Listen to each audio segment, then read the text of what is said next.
you guys, I am on a new computer, yay! And it's a lot faster than the older one, although I will never forget the Asus. A-S-U-S, Asus, that was, sorry, I have a weird sense of humor. It was a great laptop, awesome computer. Now I have a Dell. It's 16 gigabytes, and I wanted to show you how to set up the developer here in Excel up on the top. If you notice, the developer tab isn't active yet. I just ended up purchasing Office 2019 Home and Student. Need to set up for VBA and macros. So here what we're going to do is click on options at the bottom left. First thing, file, go to the bottom, click options. Under Excel options, go to customize ribbon. And over here, customize the ribbon. Make sure this says main tabs. And as you can see, here's all your main tabs. And we're going to click to activate the developer. Here's the developer, click OK, and you see now developer is active.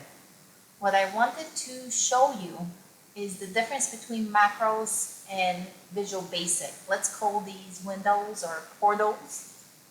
As you see, I already have a macro active. So let me step into it, and I'll show you how to record your first macro, by the way. I want to draw your attention to tools up here and references. If you notice, let me X out. If I click Visual Basic and I click Tools, references are active. I don't know if you just heard that. That's my cat Charles. He's meowing. He's got a real high-pitched meow. And here's macros. Step into.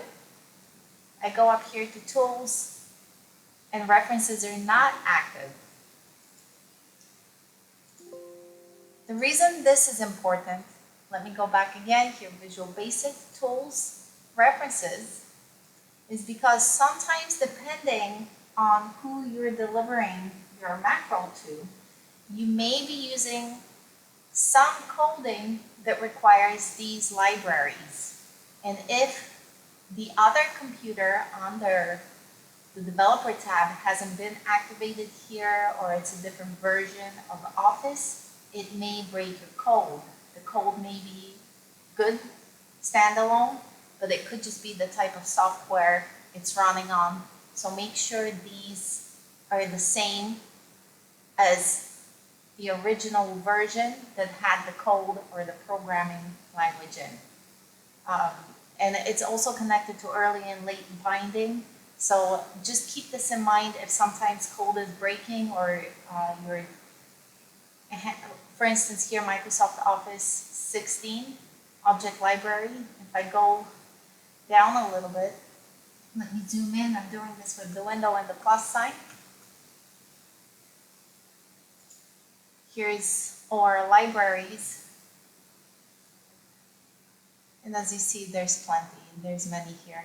Here's all the different Microsoft libraries. Microsoft Speech Object Library, and notice there's two.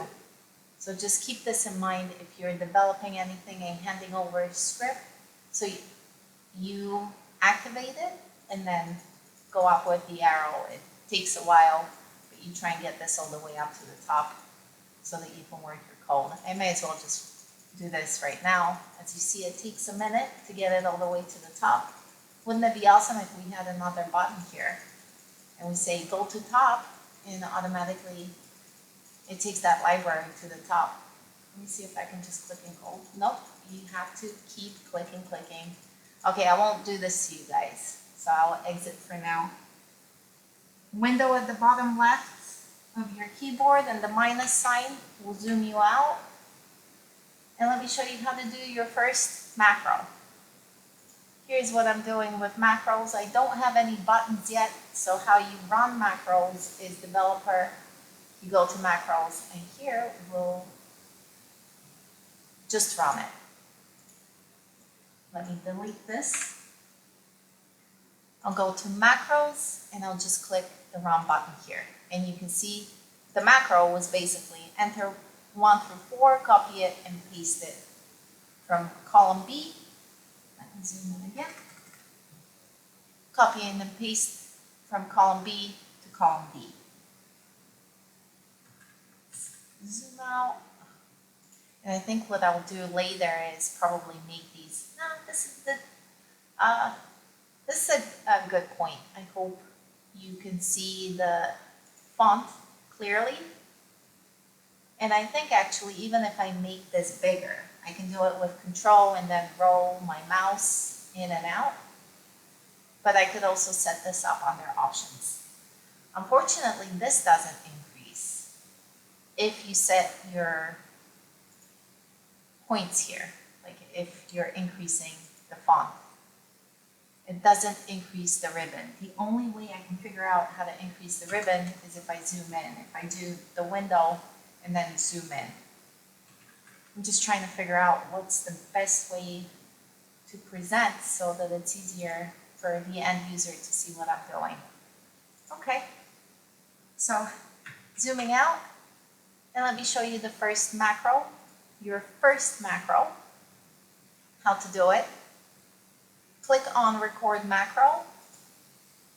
We'll call this macro 2, and we'll say adding values. Okay. So we're starting from F7, we'll do 1. Oh. And then we'll do G1, H1, and we'll come up here and stop the macro. Let me get rid of this. I'll click macros again, macro 2, and click run. And watch this.